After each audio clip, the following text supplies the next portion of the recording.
বাবা, কত জিনিস, কত আবিষ্কার। দেখি, হ্যাঁ, আতস কাঁচ। বাবা, এর গুণাগুণ সব লেখা আছে। দেখি তো, দেখি তো বইটাতে কি লেখা আছে। এই কাঁচের মধ্যে দিয়ে ছোট জিনিসকে বড় দেখায়। দেখি তো। ওরে বাবা, কি বড় লাগছে জিনিসগুলো। এটা নিয়ে যাব, বাচ্চাগুলোকে দেখাবো, ওরা খুব মজা পাবে। আর আর কি লিখেছে দেখি দেখি দেখি। হ্যাঁ, সূর্যের আলোকে এক বিন্দুতে রাখলে এটা তাপ উৎপন্ন করে। ওরে বাবা, তাই নাকি? বাইরে কি দেখবো, দেখি তো। যা অর্থ পাবো তা রাজকোষে দেব। আমাদের রাজকোষের অবস্থা তো আমি জানি মহারাজ। ধন্য ধন্য বিজ্ঞানী, তোমার মতো করে সবাই যদি এই দেশের কথা ভাবতো তাহলে কত ভালো হতো বলো তো। তা বিজ্ঞানী, তুমি কবে যাবে? কাল সকালে মহারাজ, কাল সকালে প্রথম ফেরিতে আমি যাব। গোপাল, তোমার সাথে আমার কিছু একান্ত কথা আছে। সবার শেষ হলে তোমাকে কিছু দায়িত্ব দেব।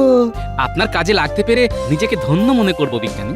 বাবা, খুব যে ভাব। হ্যাঁ, কি মন্ত্র দেবে কে জানে, তবে জানতে হবে। এইভাবে মাথায় হাত দিয়ে বসে থাকলে কিছু হবে? বীজ ধান না কিনলে চাষ করবে কি করে?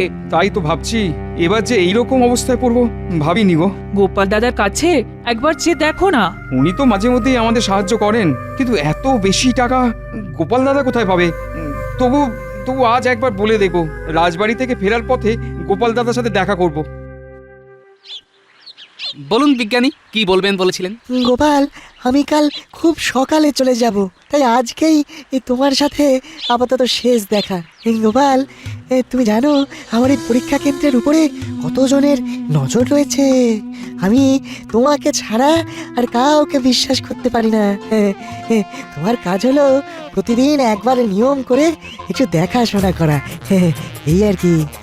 বিজ্ঞানী, আমার সব বিষয় সম্পর্কে জানবার খুব আগ্রহ, তাই আমি আপনার এই পরীক্ষা কেন্দ্রে এসে অনেক কিছু জানবো। আপনাদের মতো জ্ঞানী গুণী মানুষের কাছ থেকে একটু একটু করে জেনে জেনে আমার জানার পরিধি আমি বাড়িয়ে নিচ্ছি। তুমি তুমি ধন্য গোপাল, ধন্য। তোমার এই সততার জন্য আমি তোমাকে এত ভালোবাসি। এই নাও ঘরের চাবি, সাবধানে রেখো। আসি। আপনার এই পরীক্ষা কেন্দ্র সম্মানের সাথে রক্ষা করব বিজ্ঞানী।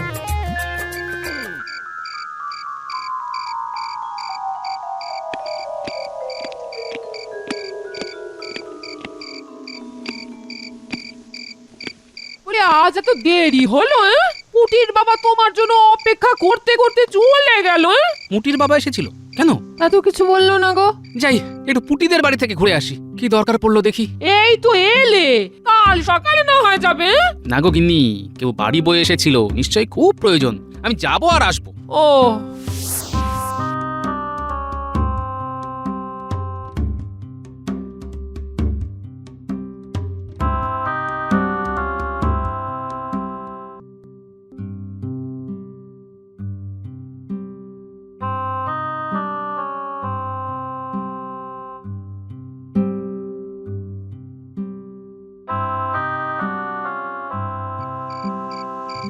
পুটি, পুটি।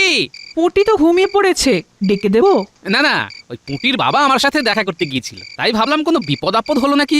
গোপাল দাদা, বীজ ধান কেনার পয়সা নেই, আমাকে কিছু টাকা ধার দিতে পারবে? এই রে, আমার তো হাত একদম খালি, মাসের শেষ। হাতে থাকলে তো আমাকে দ্বিতীয়বার বলতে হতো না। সেটা আমি জানি, তোমার কাছে যখনই চেয়েছি তখনই পেয়েছি। তোমার কাছে থাকলে তুমি দিতে, এইটুকু আমি জানি। আচ্ছা দাঁড়াও, ঠিক আছে, আমি দেখছি মহারাজকে বলে যদি কিছু পাওয়া যায়। ঘাবড়িও না, ঘাবড়িও না। হ্যাঁ, আসি। এই কৃষ্ণনগরে বুদ্ধিমান লোক হলো তিনজন, আমি, বিজ্ঞানী আর এই গোপাল। তাই এতদিন আমার যাবতীয় ফন্দিফিকি নষ্ট হয়েছে গোপালের সাথে লেজুর ওই বিজ্ঞানী ছিল বলে। কাল থেকে গোপাল একা, কাল থেকে লড়াইটা হবে সে আনে। আর বিজ্ঞানীর না থাকাটা আমাকে কাজে লাগাতে হবে, বুঝলি? রাতে পরিকল্পনা করছি, আর সেই পরিকল্পনা সফল করার জন্যে আমার চাই দুটো শক্তপোক্ত বলশালী লোক, আর তাদেরকে জোগাড় করে আনার দায়িত্ব হলো তোদের। ঠিক আছে মন্ত্রী মশাই, আমরা আপনার কথা মতন দুটো লোক এনে দেব, তারা আপনার হয়ে কাজ করবে। ঠিক আছে, তাহলে তোরা এখন আয়, কালকে লোক দুটোকে নিয়ে এসে আমার সাথে দেখা করার। ঠিক আছে মন্ত্রী মশাই।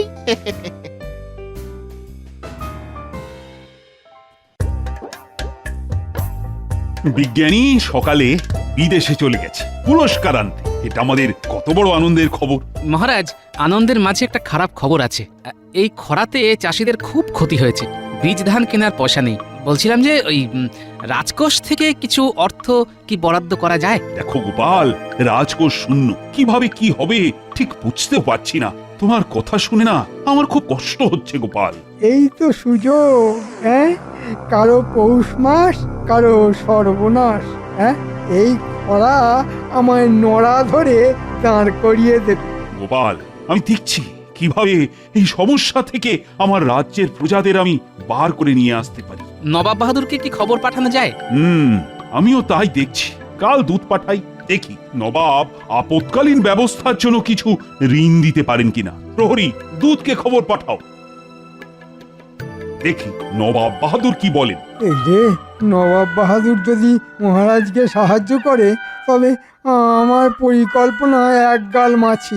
না না না না, কিছু একটা করতে হবে, কিছু একটা করতে হবে, কিন্তু করবোটা কি সেটাই তো বুঝতে পারছি না। আমি আগ বাড়িয়ে কিছু বলতে গেলেই গোপাল ঠিক ধরে নেবে।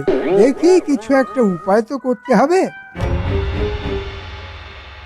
দুধ, তুমি কাল সকালে মুর্শিদাবাদ যাও আমার একটা বার্তা নিয়ে। মন্ত্রী, দুধকে তুমি বুঝিয়ে দাও আর চিঠিটাও লিখে দাও। এই তো সুযোগ এসেছে। মহারাজ নিজে হাতে সুযোগ করে দিলেন। দূত, তোমাকে মুর্শিদাবাদ যেতে হবে। নবাবকে জানাতে হবে আমাদের রাজ্যে খরাতে খুব ক্ষতি হয়েছে, আমাদের কিছু অর্থ সাহায্য লাগবে, রাজকোষ শূন্য, ঋণ লাগবে। মহারাজ, আমি আপনার হয়ে পত্র লিখে দিচ্ছি, আপনি শুধু সই করে দেবেন। ঠিক আছে, ঠিক আছে।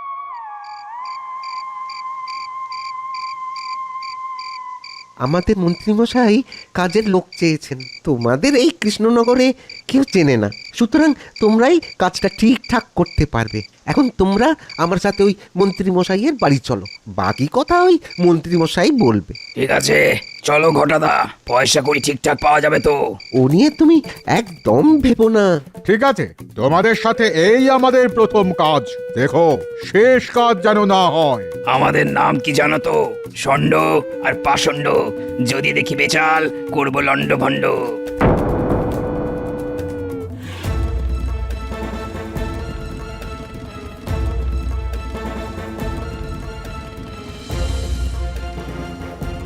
মন্ত্রীমশাই, ও মন্ত্রীমশাই, মন্ত্রীমশাই।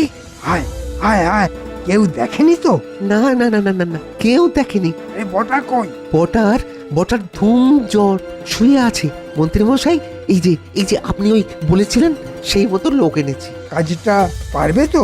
পাঁচিল ভাঙা থেকে আঁচিল তোলা সব আমাদের বাঁ হাতের খেলা। পয়সা পেলেই শুরু কাজ, হাত চালালেই শুরু নাচ। এ বাবা, এরা দেখি আমাদের সভাকবির মতো কথা বলে ছন্দ মিলিয়ে। কাজও করি ছন্দ মিলিয়ে। কেউ যদি না খেতে চায় তাকে খাওয়াবো গিলিয়ে। একটা ছোট্ট কাজ করে দেখাও দেখি। কত ছোট্ট বলুন দেখি? কাল সকালে দুধ মুর্শিদাবাদ যাবে, তোমরা দুজন এমন কিছু করবে যাতে করে ও না যেতে পারে। বেশি বাড়াবাড়ি না, হ্যাঁ? শুধু একটু দেব ছুঁয়ে, দুধ পড়বে ভুঁয়ে। ঘটা তোমাদের দুধকে চিনিয়ে দেবে। তাহলে ঘটা, কাল সকালবেলা শুরু আমাদের খেলা।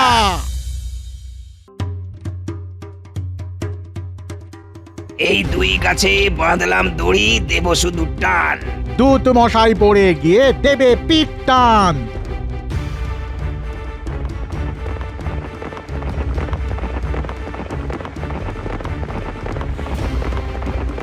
এই কেউ আসছে, এই লুকিয়ে পড়, লুকিয়ে পড়।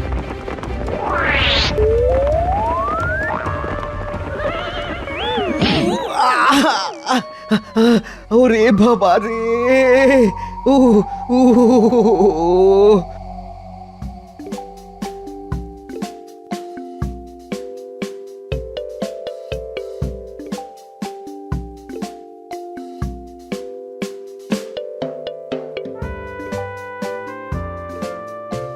পুটির মা, বাড়ি আছো?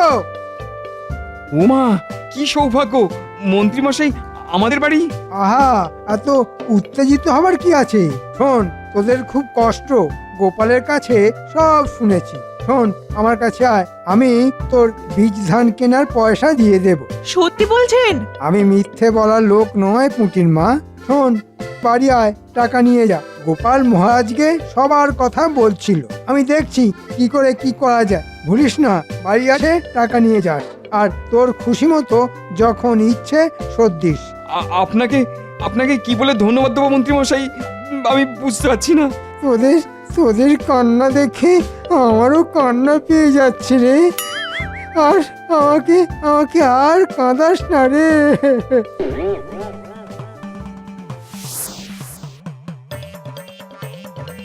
বাবা, কত জিনিস, কত আবিষ্কার! দেখি, হ্যাঁ, আতস কাঁচ। বাবা, এর গুণাগুণ সব লেখা আছে। দেখি তো বইটাতে কি লেখা আছে। এই কাঁচের মধ্যে দিয়ে ছোট জিনিসকে বড় দেখায়।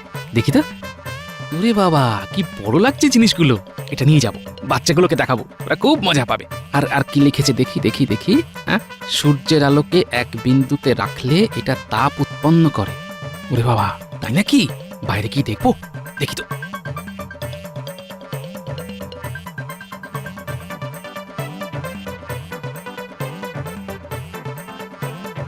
বাহ, উল্টে পুটিরা এটা দেখে খুব খুশি হবে। এটাকে কিছুদিন আমার কাছে রাখি।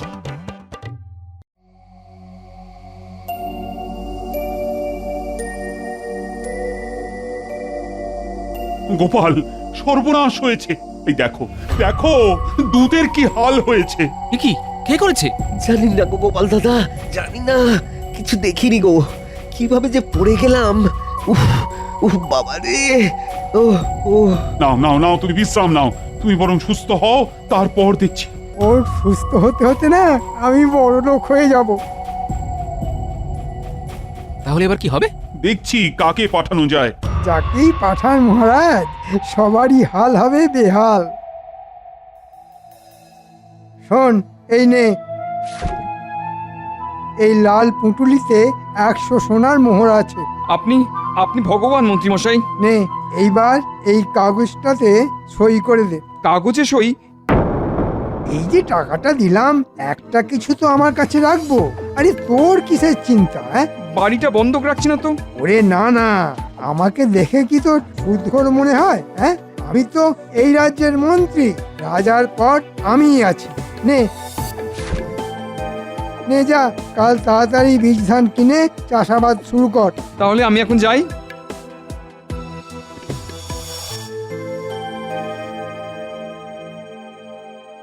যাক বাবা, বীজ ধানটা কাল কিনে চাষটা শুরু করে দিই। ঠিক ঠিক 1 বছরের মধ্যে সব শোধ করে দেবো।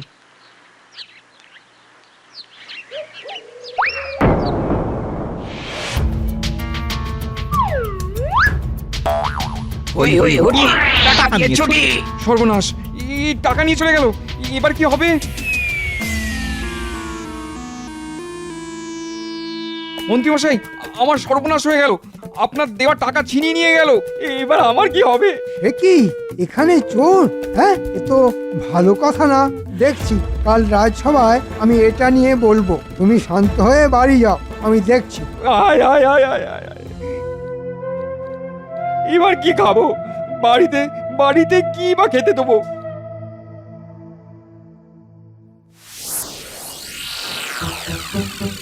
আপনার জিনিস এই নিন। আমাদেরটা এবার দিন। একেবারে নগদে, কাজ হলে একসাথে দিয়ে দেব। ধার বাকি একদম না, গুরু বলে গেছে। ঠিক আছে, তবে তাই হোক।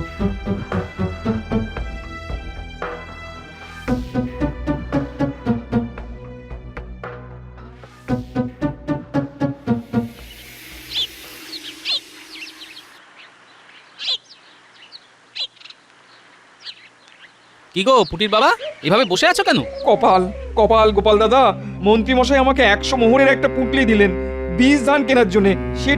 সেটাও ছিনতাই হয়ে গেল। একটা করে বলো, একটা করে বলো, কে টাকা দিয়েছে? মন্ত্রীমশাই। বাহ, তবে তো ভালো।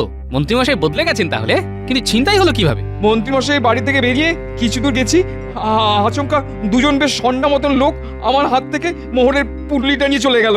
এবার মন্ত্রীমশাই ঋণ আমি শোধ করবো কি করে? দেখছি, ওটা নিয়ে ভেবো না, বুঝিয়ে বলা যাবে কোন। তুমি এখন বাড়ি যাও, আমি মহারাজকে বিষয়টা জানাচ্ছি। যাও যাও যাও, বাড়ি যাও, বাড়ি যাও। মহারাজ, আমাদের কৃষ্ণনগরে দুজন চোরের আবির্ভাব হয়েছে। তারা কাল পুঁটির বাবার কাছ থেকে মন্ত্রীমশাইয়ের দেওয়া মোহরের পুটলি ছিনতাই করে নিয়ে চলে গেছে। এবার কি হবে? ভাবনায় ভাবনায় কি দিন যাবে। গোপাল, কি করি বলো তো? একে রাজকোষ শূন্য, খরায় সব শেষ। এর মধ্যে যদি ছিনতাইবাজ এসে আমার গরিব প্রজাদের চুরি করে নিয়ে যায়, তবে তারা খাবেটা কি? না না না, এ আমি কিছুতেই বরদাস্ত করব না। কিছু একটা করতেই হবে। কিন্তু মন্ত্রীর আসতে এত দেরি হচ্ছে কেন? এই যে, তুমি কোথায় ছিলে বলো তো মন্ত্রী? কি ভয়ঙ্কর ঘটনা ঘটে গেছে জানো? আমি সব জানি মহারাজ। কাল পুঁটির বাবা আমার কাছে এসেছিল। আমি বীজ ধান কেনার জন্য ওকে 100 মোহর দিয়েছিলাম। কি করা যায় মন্ত্রীমশাই? এভাবে তো চলতে পারে না। গোপাল, আমি এটা নিয়ে খুব চিন্তিত। এদিকে ভোলা ময়রার বড় মেয়ের বিয়ে, হাতে টাকা নেই। আমি আবার কিছু টাকা দিয়ে এলাম। ধন্য ধন্য মন্ত্রী, আমি একসময় তোমাকে কত খারাপ কথা বলেছি। আজ মনটা সেজন্য খুব খারাপ লাগছে। সে তো দোষ করেছিলাম, তাই গালমন্দ করেছিলেন। আমাকেও ক্ষমা করে দিন মন্ত্রীমশাই, আমি অনেক খারাপ কথা বলেছি। ভুলে গেছি সব গোপাল। এই মুহূর্তে আমাদের রাজ্য খুব খারাপ অবস্থার মধ্য দিয়ে চলছে। এখন পুরনো কিছু মনে করার সময় নেই। আমাদের একজোট হয়ে লড়তে হবে। আপনি ঠিক কথাই বলেছেন, আমাদের একসাথে একজোট হয়ে কাজ করতে হবে। ওই ছিনতাইবাজ লোক দুটোকে ধরতে হবে যত তাড়াতাড়ি সম্ভব।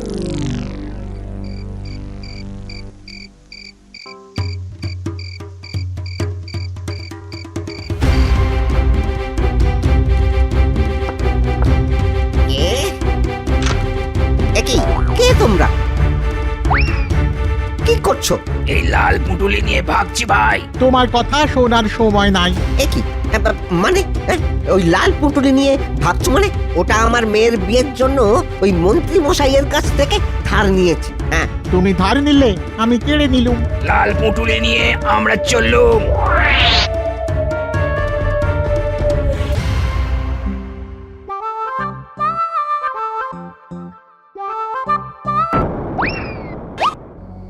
আরে, ওটা তো ঘটা, সাথে ও দুটোকে নতুন মনে হচ্ছে।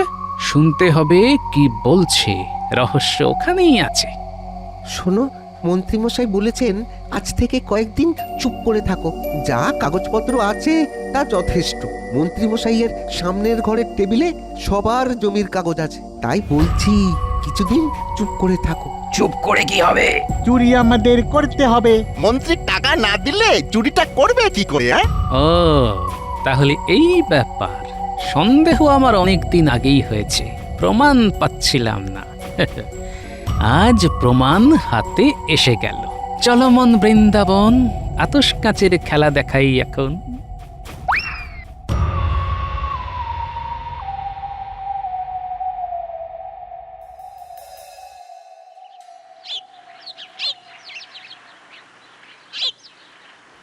এই দেখ, এইটাকে বলে আতশ কাঁচ। এটাকে দিয়ে ছোট জিনিসকে বড় দেখা যায়। বাহ, কি সুন্দর! গোপাল দাদু, যদি আতশ কাঁচ দিয়ে চোরগুলোকে দেখা যেত তবে কত ভালো হতো। হবে রে, হবে। তবে চোর ধরবো খালি চোখে। চোরকে প্রায় ধরি ধরি করে ফেলেছি। আর শোন, আতশ কাঁচে আরেকটা কাজও হয়। কি কাজ গোপাল দাদু? দেখবি? তবে দেখ।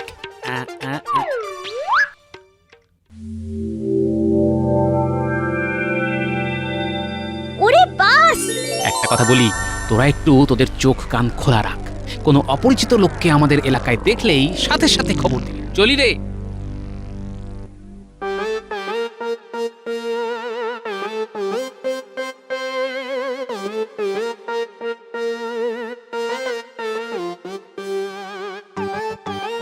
উল্টে ন্যাপলা, তোরা সবাই মিলে এই আতশ কাঁচ নিয়ে মন্ত্রীর ঘরে যা। তারপর সামনের ঘরে দেখবি কাগজের স্তূপ চাপা দেওয়া আছে। আমি যেমন ভাবে শুকনো পাতা জ্বালিয়েছিলাম সেইভাবে কাগজগুলোকে জ্বালাতে হবে। পারবি তো? পারবো।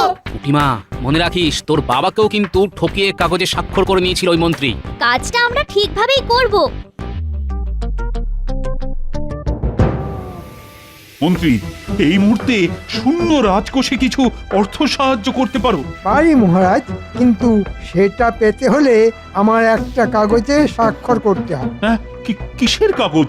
এই কাগজে লেখা থাকবে আজ থেকে এই প্রাসাদ সংলগ্ন জমি সব আমার, রাজা আমি, আপনি নয়। রাজি থাকলে বলুন। পেটে পেটে এই ছি ছি ভাবতেই পারছি না। ছন্দে বলো সভাকবি, ছন্দে বলো। আনন্দে ছন্দ আসে, আপনাকে দিই। ছন্দ মিলিয়ে দিলাম, আমি ঠিক। হ্যাঁ, আমি রাজি। দাও দাও, কোথায় তোমার কাগজ? দেখাও দেখাও কাগজ। মহারাজ চলুন, আতশ কাচের খেলা দেখতে চলুন, ওখানেই না হয় কাগজে সই করবেন। গোপাল এসেছো?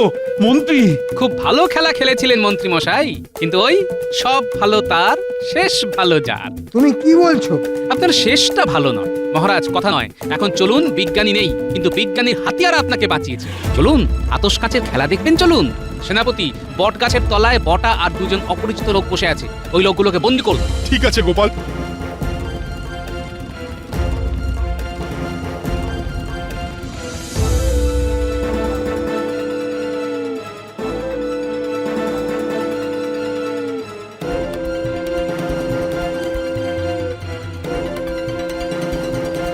খুব দারুণ পরিকল্পনা করেছিলেন, ভালো সাজলেন। আমার মনে একটা সন্দেহ ছিল, আমিও আপনার তালে তাল দিলাম। মনে রাখবেন, আপনাকে কিন্তু আমি এক ফোঁটাও বিশ্বাস করি না। আমি জানি আপনি মহারাজের সব সময় ক্ষতি চান। গোপাল, গোপাল, তোমাকে যে কিভাবে ধন্যবাদ দেব? মহারাজ, আমি আমার দেশকে ভালোবাসি, দেশের থেকে প্রিয় আমার কাছে কেউ নয় মহারাজ। গোপাল, তুমি সবার সেরা, বিশ্বজোড়া নাম। গোপাল, তুমি এই পৃথিবীর শ্রেষ্ঠতম দান। জয় জয় গোপালের জয়, জয় গোপালের জয়, জয় জয় গোপালের জয়। জয়।